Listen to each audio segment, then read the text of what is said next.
Donc aujourd'hui, dans le nouvel épisode de Demain est durable, j'ai le grand plaisir d'accueillir Joseph Choefati. Comment tu vas, Joseph? Bah écoute, ça va très bien. Merci beaucoup Antoine pour l'invitation. Ben, merci à toi déjà de l'avoir accepté.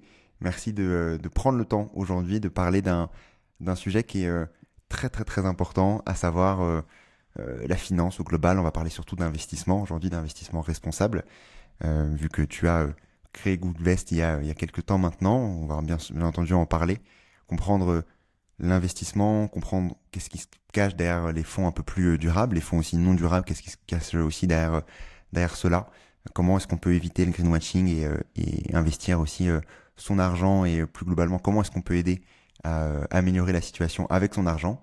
Donc, pas mal de sujets à discuter aujourd'hui, mais avant de parler de tout ça, de tous ces sujets un peu croustillants, je te propose, Joseph, de te présenter. Donc, qui es-tu? Avec plaisir. Donc je m'appelle Joseph Choufati, j'ai 26 ans, je suis d'origine de région parisienne, je suis franco-libanais. J'ai grandi en France, fait un bac scientifique. Ensuite je suis parti étudier à Lausanne, à l'école hôtelière de Lausanne, donc une école de commerce qui est spécialisée dans le secteur de l'accueil. Euh, à la suite de ça, j'ai fait un master XHEC entrepreneur à Paris. L'objectif, c'était pour moi de faire un petit peu mon niveau en termes de création de boîte, gestion d'entreprise avant de me lancer dans l'entrepreneuriat. J'avais déjà eu une première expérience, c'était dans l'événementiel. Ok. Et pendant ce master, j'ai rencontré un certain nombre de personnes qui ont déclenché chez moi une prise de conscience écologique. C'est aussi en lien avec le fait que cette année de master a coïncidé avec le Covid. Et donc le premier confinement, qui est une période de prise de recul pour beaucoup de personnes.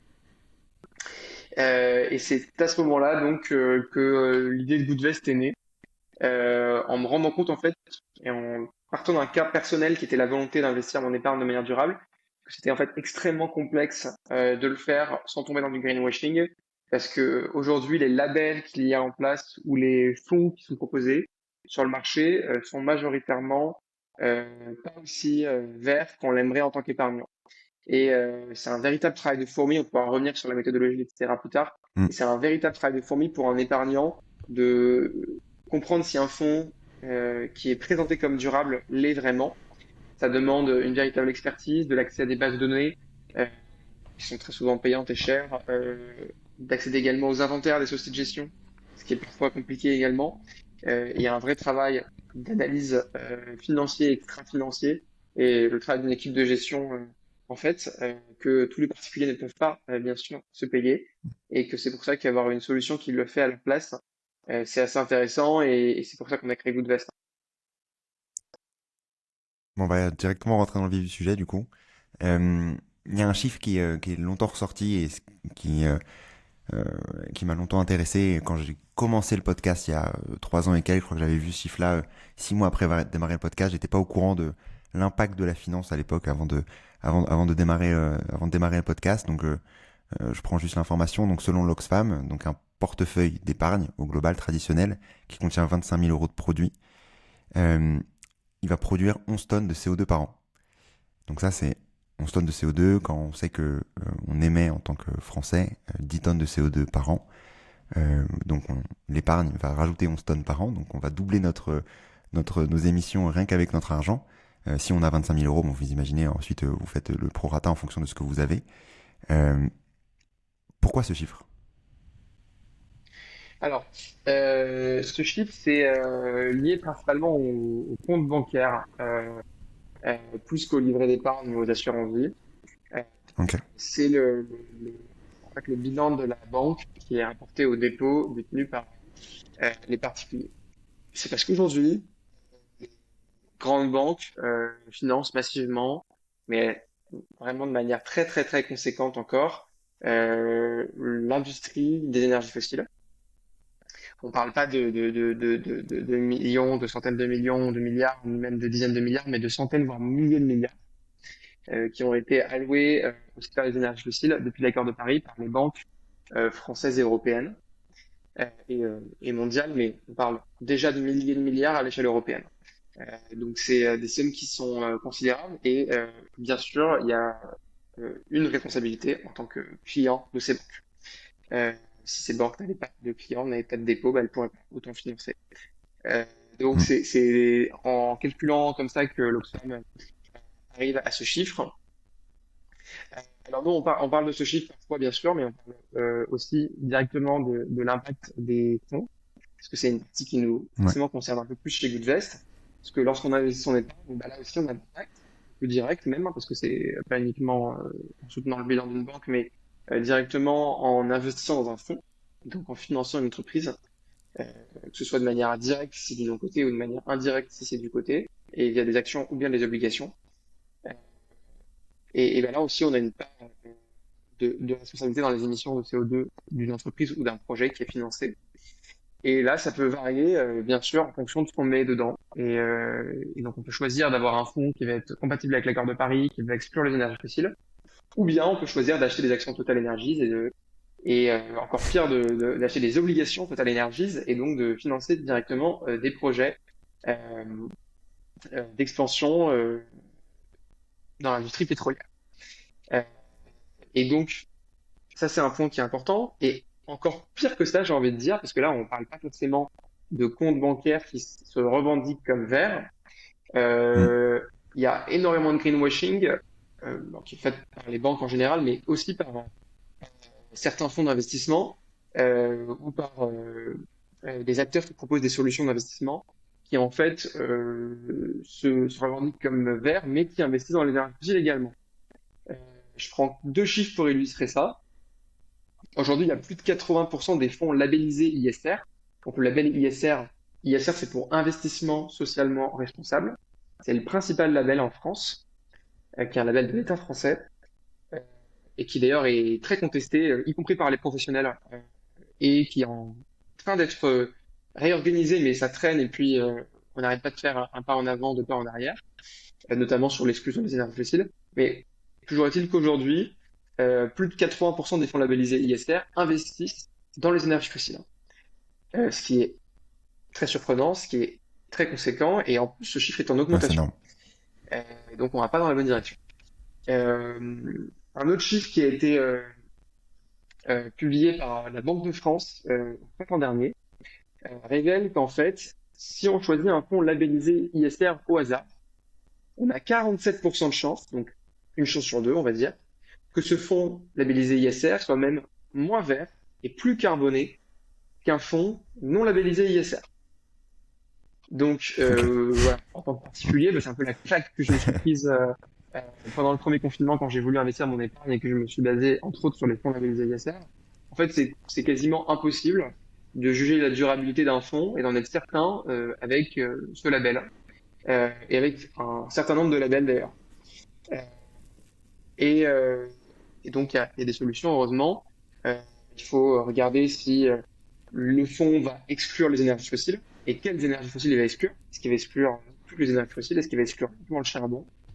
Euh, Est-ce que le fonds a un objectif de trajectoire de réchauffement climatique? Est-ce que son objectif c'est de respecter l'accord de Paris? Donc l'objectif de l'accord de Paris c'est de limiter le réchauffement climatique à un maximum de degrés avec plutôt un objectif à 1,5 degré par rapport à l'ère industrielle. Et si jamais il respecte l'accord de Paris, est-ce que les émissions de CO2 qui sont utilisées pour calculer cette trajectoire de réchauffement climatique prennent en compte les émissions directes ou aussi les émissions indirectes, donc les trois scopes d'émissions de Direct. CO2, on pourra détailler plus Mm. tard si besoin. Et aujourd'hui, malheureusement, il y a beaucoup de fonds qui se revendiquent compatibles avec l'accord de Paris, mais qui en fait ne se basent pas sur le scope 3. Euh, et le problème, c'est que le scope 3 Ok. peut représenter une immense majorité des émissions de CO2 pour certaines industries, dont par exemple les plus polluantes, donc l'industrie des énergies fossiles ou bien le transport. Donc il y a un certain nombre de questions à poser à son conseiller pour pouvoir investir de manière durable. Bah, du coup, je vais te poser des questions. Tu es donc notre conseiller aujourd'hui, Joseph. Euh, déjà sur l'investissement au global, quels sont les principaux produits qui sont utilisés, aimés, disons, par la population française, déjà pour redémarrer de là, pour pouvoir séparer et comprendre comment est-ce que c'est structuré, ces différents investissements.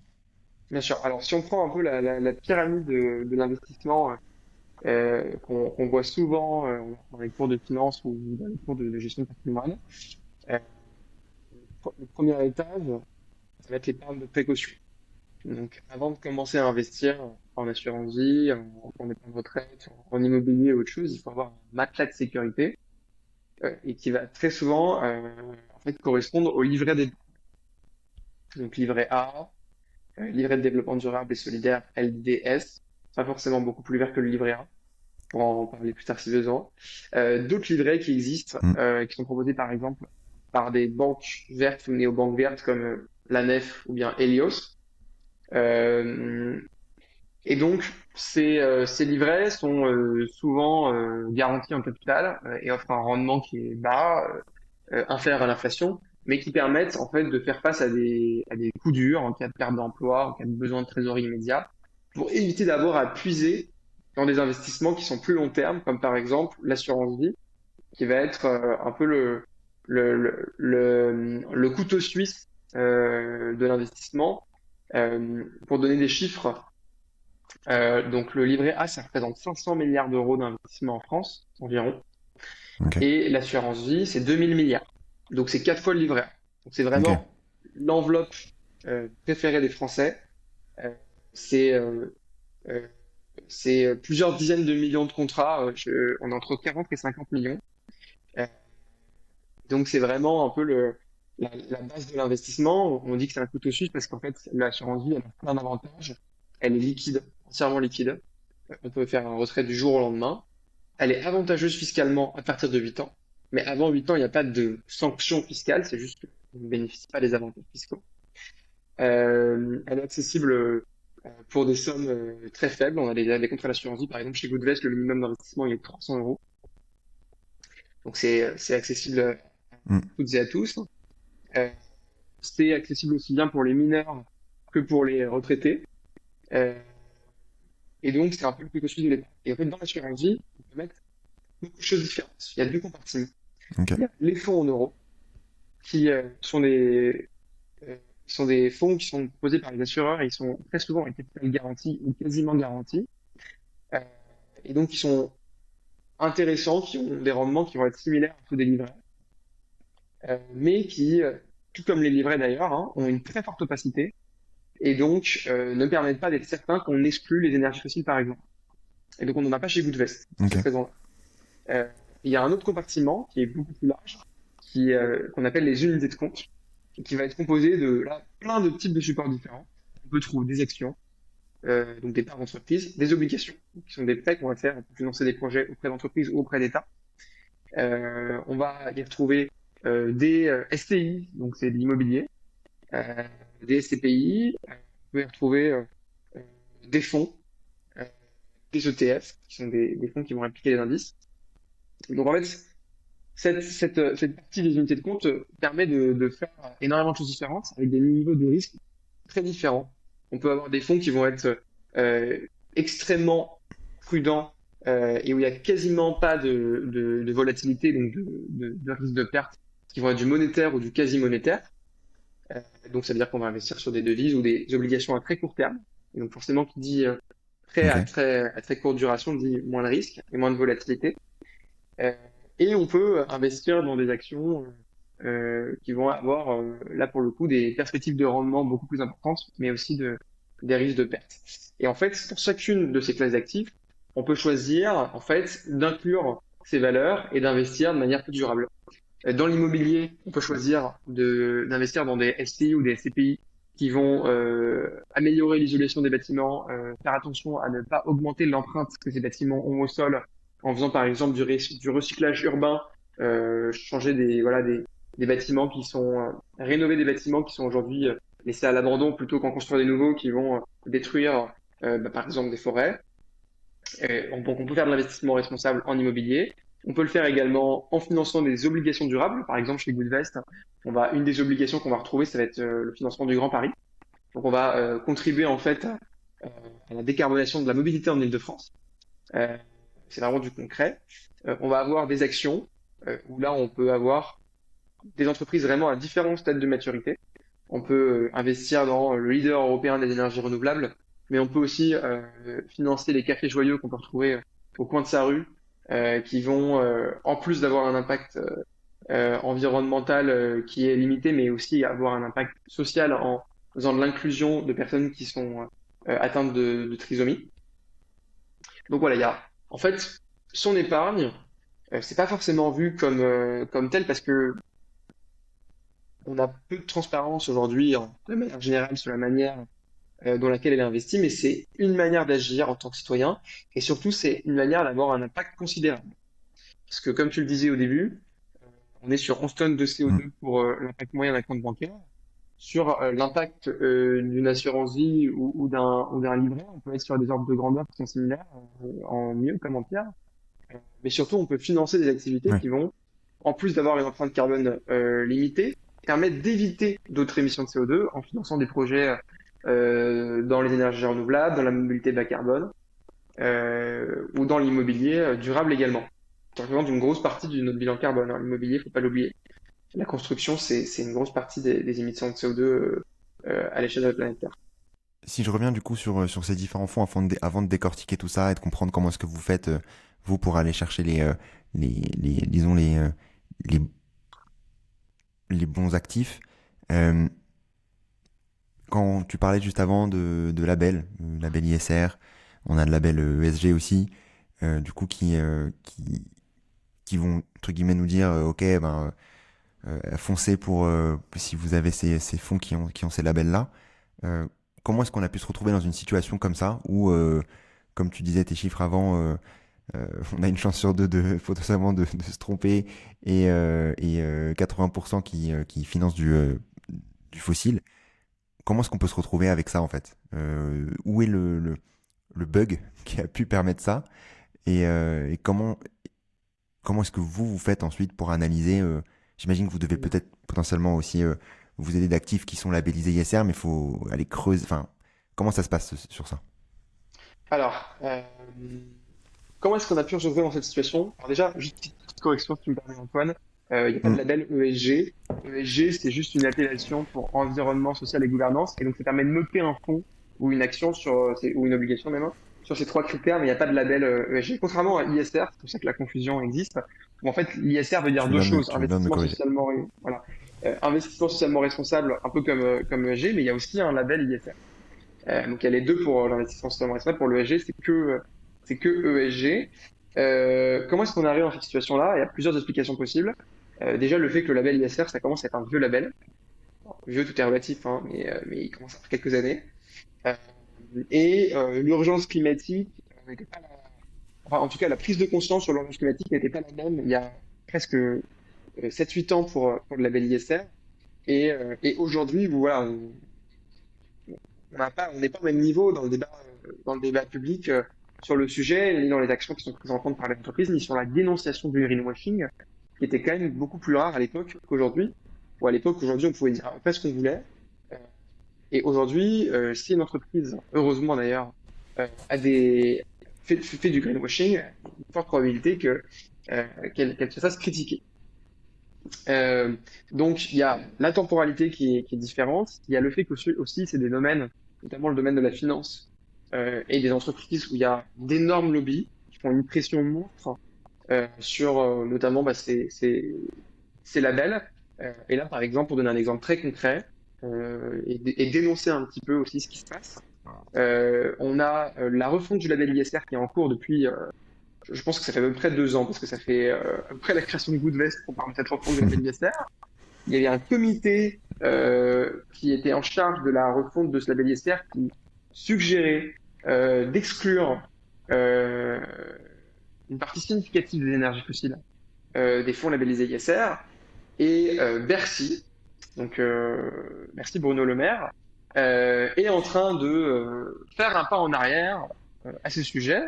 Pourquoi? Parce qu'on a tout simplement une des plus grosses entreprises françaises, Total Energies, qui serait exclue donc des fonds labellisés ISR. Et donc ça poserait, on peut comprendre, un certain nombre de problèmes. Euh, mais est-ce qu'il faut continuer dans cette direction et tout simplement risquer l'image du label ISR avec toute la finance verte euh, juste pour une seule très grosse société française? Euh, voilà. Je ne sais pas, ou alors il faudrait peut-être créer différentes notes sur le label ISR comme on le fait par exemple, sur les articles SFDR 6, 8 et 9, alors, on va rentrer dans un autre sujet, mais à l'échelle européenne, il y a une classification des fonds durables. Article 6 étant des fonds qui n'ont pas de prise en compte des critères ESG. Article 8, qui les prennent en compte, en font la promotion, mais dont c'est pas le premier objectif, pour faire simple. Et article 9, des fonds qui sont plus à impact, donc ça va être un objectif principal.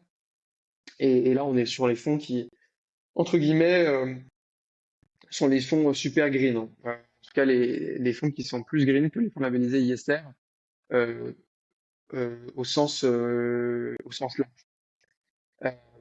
Et donc, pour répondre un peu à ta question, il y a la temporalité, les lobbies, le fait qu'en fait, si on fait un label ISR qui est très très restreint, la majorité des fonds labellisés ISR, donc plus de 80% qui investissent dans les énergies fossiles, ne seront plus labellisés ISR demain s'ils ne changent pas de politique. Et donc, en fait, la quantité de fonds dits durables va beaucoup diminuer. Donc, en termes de chiffres, c'est pas super pour la communication de l'État. Alors, il y a un certain nombre de problèmes. Et voilà, il faut à la fois embarquer un maximum de monde pour avoir de l'impact, mais faire quelque chose d'exigeant. Et il faut trouver le juste équilibre entre les deux, ce qui est pas simple du tout. Surtout que voilà, l'éducation extra-financière dans le domaine de la finance est relativement limitée encore auprès de pas mal d'acteurs traditionnels qui font ce métier depuis 20 ans et qui n'ont pas forcément envie de changer la manière dont ils le font en prenant en compte des critères extra-financiers. Donc voilà, pour répondre de manière un petit peu large à ta première question. Et comment est-ce qu'on fait chez Ok, Goodvest? C'est ton deuxième point. Justement, on se base pas sur les labels, ni sur la réglementation SFDR. ok. Ça ne veut pas dire que on ne la prend pas en compte et que ça se trouve pas dans nos allocations.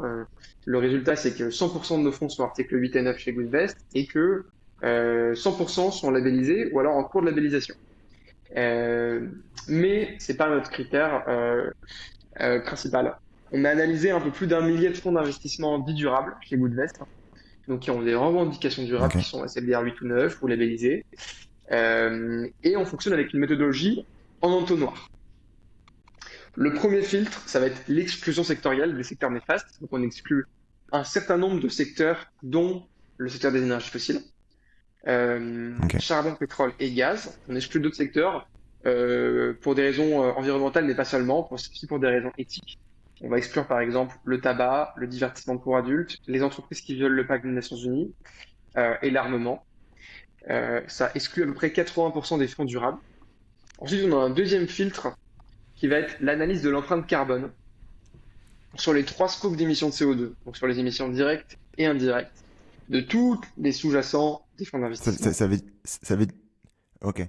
Donc ça veut dire que le fonds, vous allez, enfin, l'actif que vous allez, sur lequel vous allez potentiellement investir, il aura fait cette analyse-là pour ses sous-actifs à lui, ou c'est quand Alors, tu c'est nous parles qui allons le qu'il faire. aura analysé du coup c'est Scope 3, c'est ça? Voilà, alors C'est vous sinon, qui allez le faire, ok, c'est ça nous qui marche. allons le faire en partenariat avec Carbon Cap Finance, qui est notre fournisseur de données sur l'empreinte carbone, qui est une filiale de Carbon 4, donc qui est assez connue en France parce que ça a été confondé entre autres par Jean-Marc Jancovici. Et donc, cette analyse nous permet derrière de construire des allocations qui respectent l'accord de Paris. Ce qui fait qu'on a la première assurance vie et le premier plan d'épargne retraite depuis qu'on l'a lancé il y a quelques semaines en France qui est compatible avec l'accord de Paris. Et on est toujours le seul à date. Euh, donc ça, c'est le deuxième filtre, l'analyse de l'empreinte carbone et donc, par conséquent, Ok, le respect de l'accord de Paris. Et le troisième filtre, ça va être l'analyse de la politique de vote des sociétés de gestion. Donc nos fonds, ils sont gérés par des sociétés de gestion qui ont un rôle pour accélérer et en tout cas au minimum vérifier que la politique des sociétés dans lesquelles on investit euh, ne, ne passe pas en cacahuète sur le plan climatique. Euh, et donc, elles peuvent exercer ce rôle de deux manières, enfin de trois manières. La première manière, ça va être tout simplement en entretenant un dialogue avec la société dans laquelle elles investissent via leurs fonds pour chercher à la raisonner, à comprendre leur politique interne, à comprendre la vraie vision des dirigeants. Ça, c'est le premier levier, c'est le dialogue. Le deuxième levier, ça va être la politique de vote. Donc, en cherchant pousser des recommandations climatiques, parfois en suggérant carrément des plans à la société, en votant de manière activiste parfois, et Mm. troisièmement, tout simplement, si c'est nécessaire, changeant leur investissement, donc en sortant complètement d'une société pour envoyer un signal, ou bien au contraire, en prenant davantage de contrôle dans cette société. Et donc ça, c'est va être un troisième étage qui est assez important, qui est, euh, qui est le rôle de la société de gestion, le rôle qu'elle joue en tant qu'investisseur. Et c'est un levier d'impact qui est considérable. Et donc après ces trois filtres, on a seulement 5% des fonds durables qui passent nos critères. Ok. Et donc c'est aujourd'hui, très clairement, et c'est reconnu par les professionnels à la fois de la finance et du climat, comme la méthodologie d'investissement la plus exigeante sur les solutions d'épargne auprès des particuliers en France. Et c'est d'ailleurs une méthodologie qu'on continue d'améliorer parce qu'elle n'est pas parfaite. Euh, D'ailleurs, on est très transparent sur les limites qu'elle peut avoir et on continue d'améliorer. Là, on travaille sur l'ajout de nouveaux critères qui vont être par exemple des critères de biodiversité euh, qu'on ne prend pas en Ouais. compte pour l'instant, euh, même si on a par exemple une thématique forêt qui va être forcément orientée vers la biodiversité. Oui, c'est un point que j'avais pas dit, mais tout au début, en fait, sur les 1000 fonds d'investissement sélectionnés, on va vérifier qu'ils ont bien sûr une thématique durable qui va être par exemple les forêts, les solutions climatiques, la transition écologique, et aussi d'autres thématiques, hein, comme par exemple la santé. On pense que c'est un enjeu d'investissement responsable qui est important, l'emploi et la solidarité également. Et donc, on continue de travailler sur l'ajout de nouveaux critères, qui sont par exemple la biodiversité, le respect des droits de l'homme, pour aller toujours plus loin et parfaire cette méthodologie. Ok. Non, mais de toute façon, on parlera, si on a un peu de temps, de parler de la biodiversité aussi. Si je ne me trompe pas, on en avait parlé aussi avec Lou Green, que j'avais interviewé il y a quelques temps sur la data. On avait parlé vers la fin sur le sujet de la biodiversité, notamment, et de l'investissement. Euh, Comment, du coup, tu peux te retrouver à avoir. Bon, bien, l'analyse est ultra détaillée, ultra complète, etc. Euh, on imagine que c'est entre guillemets à la portée de, de, de, de beaucoup d'entreprises qui souhaiteraient proposer des sujets durables, ou même d'entreprises qui ne souhaiteraient pas proposer des sujets durables en disant bah, je peux faire le travail potentiellement. Ma question c'est plus pourquoi est-ce qu'il n'y a pas plus d'entreprises qui font comme vous? Est-ce que c'est lié à la partie rendement ou pas? Est-ce que c'est ça qui va changer quelque chose? Que je veux aussi débugger ce truc-là. On en avait parlé aussi en off avant de préparer, avant que je prépare Yes. aussi cet échange. Comment est-ce qu'on se retrouve à... Est-ce que c'est rentable en fait de se dire j'investis durablement? Parce que quand on fait un investissement, quand tu disais qu'il y a en gros 50 millions d'épargnants, enfin pas d'épargnants, mais d'assurance vie, parce qu'on peut avoir plusieurs assurances vie, euh, est-ce que c'est durable en fait? Excuse-moi, est-ce que c'est rentable? C'est durable, oui, en tout cas chez Bien vous, sûr. mais est-ce que c'est rentable? Alors, pourquoi est-ce qu'il n'y a pas plus d'entreprises qui le font? Parce que c'est un peu pour la même raison que pour la question sur les labels. Pourquoi est-ce que ça peut arriver? Parce que la prise de conscience est progressive et que je pense que si on avait passé coup de veste il y a 10 ans, on n'aurait pas connu un aussi bon démarrage que ce qu'on connaît aujourd'hui. Euh, et que parce que c'est compliqué en fait, hein, aussi, tout simplement. La méthodologie qu'on a développée, ça nous a pris du temps. Les partenariats qu'on a développés également, l'onglet impact qu'on a développé, on va en parler un peu après, ça nous a pris aussi beaucoup de temps et de moyens. Et donc, en fait, c'est pas facile de faire ce qu'on a fait. Donc, c'est pour ces raisons-là qu'il n'y a pas beaucoup plus d'acteurs même si il y en a de plus en plus et il y en aura de plus en plus. Ça, c'est en tout cas notre conviction et ce qu'on voit du marché. Et en tout cas, c'est pas une question de rendement, non. Bien au contraire. Il y a une idée reçue, donc merci pour la question.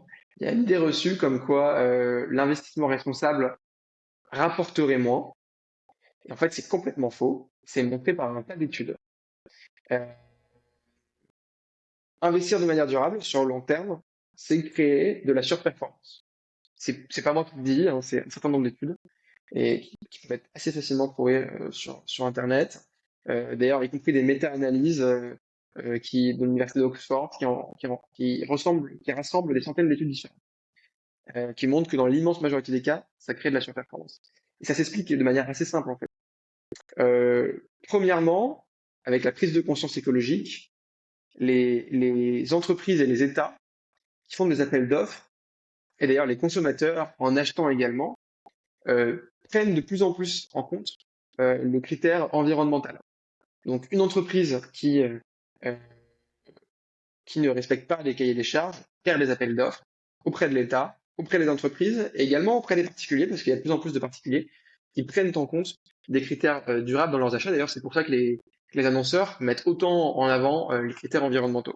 C'est une des explications. La deuxième explication, c'est que la transition écologique, bah, elle est en cours, hein. On n'a pas le choix et elle va l'être de plus en plus. Donc les secteurs qui sont bien positionnés, comme par exemple les énergies renouvelables, la mobilité bas carbone, le recyclage, sont forcément des secteurs qui sont en plein développement. Et c'est que le début. Au contraire, les secteurs les plus polluants sont de plus en plus sanctionnés. Euh, et, euh, et donc sur le long terme, on va faire face à une demande qui diminue et donc vont tout simplement connaître de la décroissance. Euh, Une troisième explication, c'est que les entreprises qui sont, alors là, c'est pas uniquement sur le E, mais sur le ESG, sur l'environnement, sur le social et sur la gouvernance, les entreprises qui prennent des risques euh, sur ces sujets euh, prennent un risque de controverse qui est important et qui peut énormément impacter le cours des entreprises, hein. On a l'exemple de Orpea, par exemple, euh, qui, euh, qui voilà, a une dégringolade monstrueuse en bourse pour un risque de controverse plutôt sur le plan social, hein, que environnemental. Mais on peut avoir la même chose et on l'a déjà eu sur le plan environnemental pour d'autres entreprises. Il y a un tas d'autres explications qu'on peut donner. Euh, et donc, pour toutes ces raisons-là, il y a le risque climatique. Une entreprise qui prend pas en compte le réchauffement climatique, alors non seulement elle va être impactée du côté de la demande, mais elle peut aussi être impactée par le réchauffement climatique. Je pense, voilà, un exemple tout simple, les stations de ski, si elles ne s'adaptent pas au réchauffement climatique, elles vont avoir quelques problèmes d'affluence. Euh, et c'est pareil pour tout un tas de secteurs, en fait. Le réchauffement climatique, il impacte ce qu'on appelle la double matérialité du réchauffement climatique. Comment est-ce que l'activité de l'entreprise impacte la planète, mais comment aussi est-ce que le réchauffement climatique va impacter l'activité de l'entreprise? Et ça, c'est des enjeux. Le risque climatique, c'est chiffré par les assureurs rien qu'en France, hein, en milliards, si ce n'est dizaines de milliards. Euh, donc, pour toutes ces raisons-là, c'est déjà le cas hein, sur les 10, 15, 20 dernières années. Investir de manière durable en prenant en compte des critères de durabilité va améliorer la performance. Et notre conviction, mais ça on peut se baser sur les performances passées pour prévoir les performances futures, mais notre conviction chez Goodwest Ouais. et celle de beaucoup de professionnels du secteur, c'est que le changement climatique, bah, malheureusement, c'est pas un problème qui va s'arrêter demain. La transition écologique, elle va prendre de plus en plus d'importance et on peut le voir avec les plans éoliens. Encore un autre argument, c'est les plans massifs d'investissement qui sont débloqués aux Hmm. États-Unis, qui se comptent en centaines de milliards. Pareil au niveau de l'Union européenne, qui vont littéralement sponsoriser les secteurs les plus durables et les entreprises les plus durables. Euh, Mis bout à bout, en fait, tous ces arguments font qu'en fait, euh, penser que investir de manière durable va réduire la performance, pour moi, c'est assez incompréhensible. Est-ce que quand tu parlais juste avant de surperformance, ça veut dire quoi surperformance quand on parle en termes? Est-ce que c'est des chiffres où on se dit surperformance, c'est au-dessus de, je sais pas, 5%, 6%, enfin, ça veut dire quoi surperformance? Et bon, en effet, le passé peut pas prédire on peut pas prédire le futur ce qui s'est passé dans le passé, ce qui est logique, hein, dans ce qu'il faut comprendre dans l'investissement. Mais est-ce que euh, vous arrivez à vous projeter sur des fourchettes en fait, même si en effet on peut Bien pas sûr. prévoir, c'est pas le sujet, Oui, bien sûr. on peut pas prévoir, mais euh, j'avais investi à certains moments, ça avait baissé, ce qui est normal, à ce moment ça remonte et c'est logique, ça fait partie Bien sûr. du jeu. Comment est-ce que ça se passe sur ça? Donc, sur la première question, sur la surperformance. Alors, surperformance, ça veut juste dire, c'est vrai que c'est pas très précis, c'est surperformer par rapport à un benchmark, donc par rapport à, on va dire, nous, on a calculé cette surperformance en se basant sur un échantillon d'actions et d'obligations investis dans les mêmes proportions que nous, mais sans prendre en compte notre méthodologie. Et donc, notre surperformance, on l'explique en se comparant à ce benchmark d'actions et d'obligations. Et elle est assez nette, cette surperformance. Le deuxième point, c'est sur le futur. Effectivement, comme tu l'as dit, on peut pas communiquer sur le futur. Et 2022 nous l'a bien montré. 2022, c'était une mauvaise année pour l'investissement socialement responsable pour deux raisons. Parce qu'en fait, il y a deux secteurs qui ont surperformé, les énergies fossiles et l'armement. En fait, c'est tout simplement dû au conflit D'accord. de la guerre en Ukraine. 2023, c'était parti pour être mieux, mais euh, je sais pas à quelle date exactement on va être diffusé ce podcast. Ouais, ouais, Malheureusement, ouais, ce qui se passe la récemment, en effet. situation au Moyen-Orient est très inquiétante pour plein de raisons, sur le plan humain, sur le plan de la situation de ces pays et sur le plan humanitaire, mais va probablement avoir des conséquences également sur le secteur des énergies fossiles et de l'armement. C'est une bonne raison pour continuer à améliorer notre indépendance énergétique en France et renforcer la part de l'énergie décarbonée. Euh, donc voilà, difficile de faire des prévisions sur le futur. En tout cas, chez Goodvest, notre objectif, c'est de délivrer une performance qui est euh, légèrement supérieure à celle qu'on peut avoir sur des investissements traditionnels. Et donc, pour donner des chiffres, parce que c'est important de donner des chiffres, et là, par contre, je donne des chiffres sur le passé parce qu'on ne peut pas donner des chiffres sur le futur. Pour les Mm. portefeuilles les plus prudents, sur les dernières années, on a délivré un rendement qui est en moyenne entre 2 et 3%. Et sur les portefeuilles les plus aventureux, on a délivré une performance qui est en moyenne de 7% par an. Et si vous voulez le détail de nos performances, elles sont disponibles sur goodvest.fr, sur l'onglet performance, où vous avez voilà, un profil de risque, la répartition action-obligation, les différents rendements, la tarification également, etc. Je voulais parler aussi de l'autre plan d'épargne que vous avez proposé, à savoir le plan d'épargne retraite. On a parlé de l'assurance vie juste avant, donc tu disais 4 fois le montant des livrets, donc un bon paquet. Quelle différence ça a entre le plan d'épargne retraite et l'assurance vie? Quelle différence de placement c'est? Et vous, de votre côté, comment ça se sépare ensuite?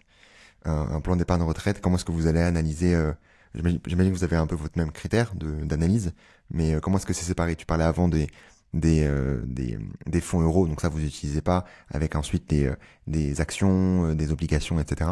Ça c'est pour du coup la partie assurance vie. Comment ça se passe sur le plan épargne retraite?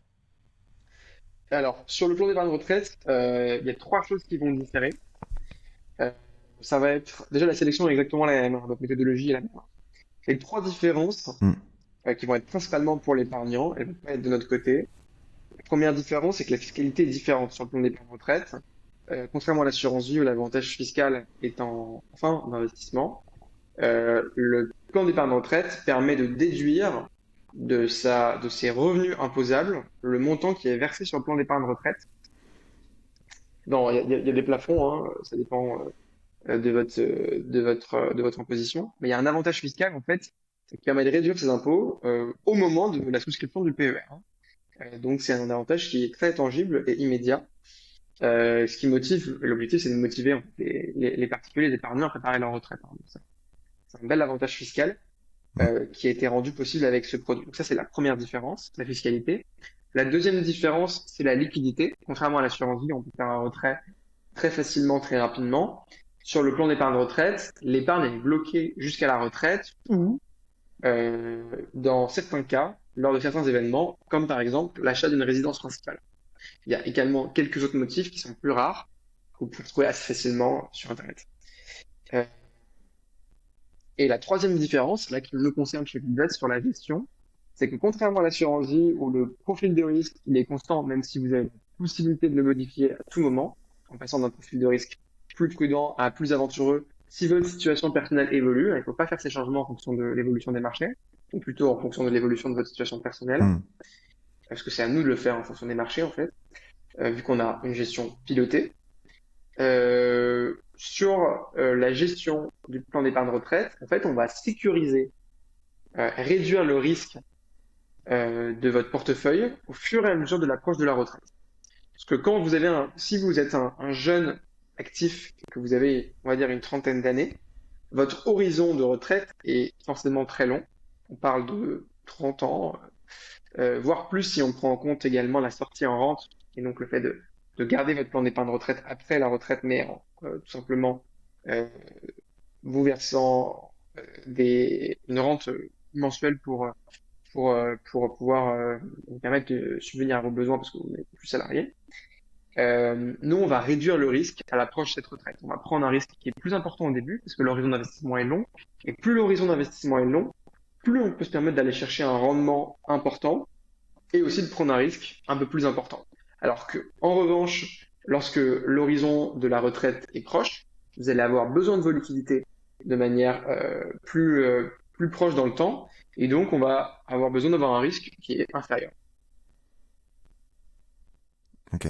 Mais du coup, ça veut dire que concrètement, si je caricature un peu le sujet, hein, euh, potentiellement, du coup, le plan d'épargne retraite est, entre guillemets, plus sûr que l'assurance vie, dans le sens où, vu qu'on n'a pas la possibilité d'enlever ces montants, on se dit, bon, ben, très bien, au moins, on le fera pas, ça durera ça durera, donc ça aussi, ça permet de limiter les risques, comme on en parlait juste avant, des guerres, de l'inflation, de tout ce qui peut potentiellement arriver. Et après, le sous-jacent, c'est qu'en effet, on peut pas enlever ces différents sous. C'est un peu ça, en fait, en fonction des différents types de profils, d'aller se diriger sur l'un ou sur l'autre, ou qu'est-ce que tu recommandes, toi, concrètement? Alors, faut pas choisir même si c'est un très bon argument, faut pas choisir le plan d'épargne retraite en fonction de ça. Faut choisir en fonction de sa situation personnelle. Faut peut-être démarrer par une assurance vie plutôt que souscrire un plan d'épargne retraite, parce que c'est un peu le couteau suisse de l'épargne, comme on le disait en début d'épisode. Effectivement, Hmm. le principal risque, en tout cas dans des classes d'actifs telles que l'assurance vie ou le plan d'épargne retraite, où on prend un risque qui est certes existant, mais qui est relativement limité par rapport à d'autres classes d'actifs comme les crypto-monnaies ou le private equity Ouais. ou l'investissement en start-up. Euh, le principal risque pour l'investisseur, en fait, c'est lui, c'est son comportement. C'est pour ça que c'est important de se renseigner avant d'investir, d'éventuellement parler à un conseiller et d'apprendre à se connaître. Parce que contrairement au livret sur l'assurance vie, sur les unités de compte, on peut avoir tout simplement le cours de son épargne qui va diminuer si les marchés diminuent. Mais ça ne veut pas dire que c'est une diminution qui est dans le positif, mais c'est juste sur le long terme, il faut juste attendre que ça se reprenne. Euh, et donc, c'est important d'apprendre à se connaître. Effectivement, sur le plan d'épargne retraite, il y a un risque qu'on élimine, c'est le risque de vouloir retirer tout son Hmm. argent au plus bas, parce qu'en fait, on peut pas. Sauf si on prend sa retraite à ce moment-là, ou si on achète une résidence principale. Par contre, il y a un risque quand même, c'est que vous avez quand même la possibilité de modifier votre profil de risque. Donc, il y a la possibilité de changer ton profil de risque au mauvais moment. Et c'est ce qu'on dit à nos clients. On vous recommande de ne pas changer votre profil de risque, sauf si votre situation personnelle évolue. Ça veut dire que dans le cas où, par exemple, vous perdez votre emploi et que vous arrivez en fin de chômage, ça peut être intéressant de réduire son profil de risque. Au contraire, si vous avez une hausse de votre salaire et que vous avez plus de liquidité, que vous avez une épargne de précaution qui est plus importante et que votre horizon d'investissement est rallongé, bah là, ça peut être intéressant, au contraire, d'aller augmenter votre profil de risque. Il ne faut pas le faire en fonction de l'évolution des marchés. Euh, Quand on parle du coup de tous ces sujets-là, de plan d'épargne retraite, de l'investissement global, l'assurance vie, etc. euh, donc vous êtes les seuls à suivre l'accord de Paris qu'on discutait juste avant, les prérogatives de l'accord de Paris et les projections. Euh, Quelle quantité de d'investissement il faudrait c'est une question très large, hein, bon courage pour me donner le chiffre, à mon avis, quelle quantité il faudrait pour arriver à justement à faire en sorte que c'est un impact encore plus massif, parce qu'on sait que concrètement on a un impact, hein, quand on met son argent, vu qu'on investit sur des obligations, sur des actions et autres, on sait qu'on a un impact direct, ça c'est réel. Euh, Est-ce que vous avez pu regarder, est-ce qu'il y a des études qui existent là-dessus pour savoir à quel point il faut que ça change et quelle quantité il faut que ça puisse prendre au global? Pas donner de chiffres là-dessus, bien, comme tu t'en doutes. C'est assez compliqué. En revanche, je peux te répondre d'une autre manière. C'est qu'aujourd'hui, on sait que si on veut respecter l'accord de Paris, il faut plus qu'il y ait un seul nouveau projet euh, d'extraction d'énergie fossile qui voit le jour. Euh, Et donc ça, la- l'immense majorité des scientifiques, dont les scientifiques euh, qui nous pondent ce magnifique rapport du GIEC, euh, sont d'accord avec ce point. Donc, quelle quantité il faut mobiliser sur le renouvelable pour pouvoir compenser et arrêter complètement euh, l'expansion d'énergie fossile pour des sommes astronomiques, on parle de centaines de milliards par an. Ça dépend vraiment des rapports, des sources, de quel est Mm. l'objectif dont on parle. Est-ce que c'est 1,5 degré? Est-ce que c'est 2 degrés de réchauffement climatique? Mais en tout cas, il faut des sommes qui soient considérables. Et donc, c'est pas à l'échelle de Goodvest qu'on va résoudre le problème. On va participer à la solution. Mais en tout cas, il faut une mobilisation massive d'énormément d'acteurs, que ce soit à la fois des épargnants, mais aussi des entreprises, des États, de la finance en général. Pour finir, avant de passer aux questions de fin, déjà merci pour ce retour et tu as raison de le rappeler sur le sujet de faut arrêter toutes les extractions globales d'énergie fossile si on veut respecter l'accord de Paris. C'est un des gros enjeux qu'on a. T'en parlais juste avant, la partie biodiversité. C'est un sujet sur lequel vous travaillez aussi parce que souvent on a le prisme, on se base uniquement sur le changement climatique et on oublie tout ce qui est à côté. Où est-ce que vous en êtes là-dessus? Quelles sont les thématiques qui sont les plus avancées et euh, comment est-ce qu'on peut arriver à prendre en compte ce sujet-là en fait? Bien sûr. Alors, la biodiversité, c'est un enjeu clé de la préservation de l'environnement. Euh, il y a différents types d'indicateurs qui peuvent être utilisés, mais c'est principalement le nombre de mètres carrés qui sont préservés, euh, de, de mètres carrés à l'état naturel, euh, et le nombre d'espèces animales et végétales qui sont menacées par les activités. C'est un peu les indicateurs les plus simples et les plus communs. Donc, c'est ces indicateurs-là qu'on va utiliser chez Goodvest. Après, pouvoir te donner des chiffres aujourd'hui, c'est un peu compliqué parce qu'on est encore en train de travailler sur l'ajout Ouais, bien sûr. de ce filtre à notre méthodologie. Et ce sera une première, comme le fait de la carte de Paris, ce sera aussi une première euh, en tant que solution d'épargne en France. Euh, donc on n'a pas encore, on est encore en appel d'offres hein, sur le fournisseur de données qu'on va utiliser pour ça.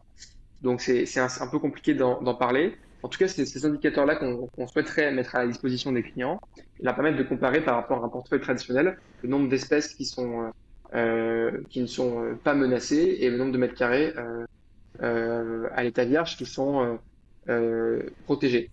Et ces données-là, ça me permet de parler un peu de notre onglet impact qui est unique sur le marché qu'on met à Mm. disposition des clients.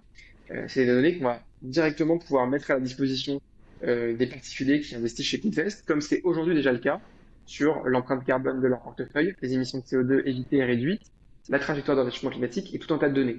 En fait, l'objectif chez Goodvest, en plus d'avoir une méthodologie qui est exigeante, qui est scientifique, c'est aussi donner de la transparence à l'épargnant pour qu'il comprenne l'impact de son épargne. Chose qui a, encore une fois, malheureusement, pas ailleurs sur le marché. Mais de toute façon, je mettrai bien entendu le lien de Goodvest hein, en description de l'épisode. C'est important enfin, d'utiliser des bons produits. Donc ça, merci pour tout ce que tu nous as partagé aujourd'hui, Joseph.